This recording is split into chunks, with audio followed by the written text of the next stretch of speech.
Usted y yo somos llamados a perdonar.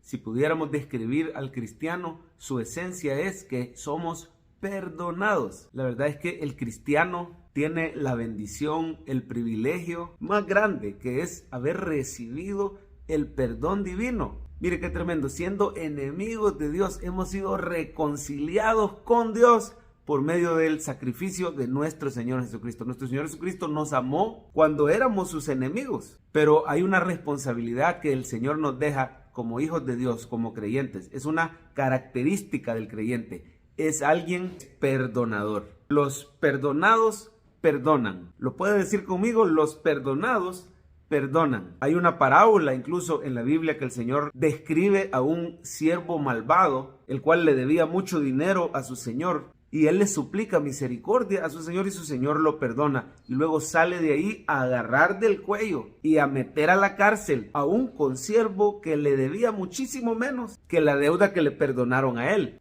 Y cuando su amo supo lo que había hecho este siervo malvado, lo llamó y lo metió a la cárcel. Usted y yo nos parecemos a este siervo malvado cuando agarramos rencor, cuando padecemos resentimiento y no lo sabemos manejar en Cristo Jesús. El creyente que alberga en su corazón amargura contra una persona, contra lo que le hicieron, se le está olvidando la deuda tan grande de pecado, la deuda moral que teníamos nosotros contra Dios. Le estamos queriendo cobrar una deuda pequeña. Sí, puede ser que sea grande la ofensa que nos hicieron, es real, pero el punto es que somos perdonados por Dios y estamos llamados a perdonar. Así el rey David, ahí en 2 de Samuel, capítulo 19, perdona a Simei. Este Simei lo había insultado.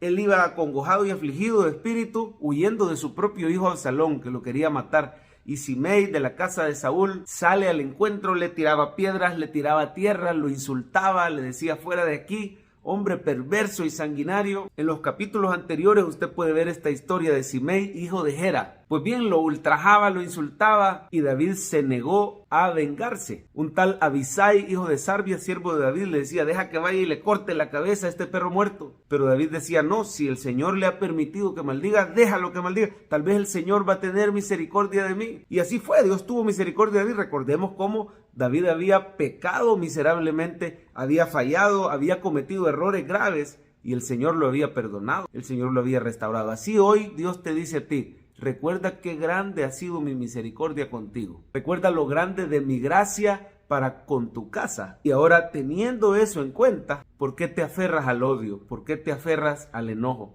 ¿Por qué te aferras al rencor? No tenemos razón cuando estamos resentidos. En el nombre de Jesús, por el poder de Cristo que te perdonó, pídele ayuda para poder perdonar, para soltar esa amargura, para poder amar a tus enemigos. Y este capítulo 19, ahí lo puede leer usted en casa.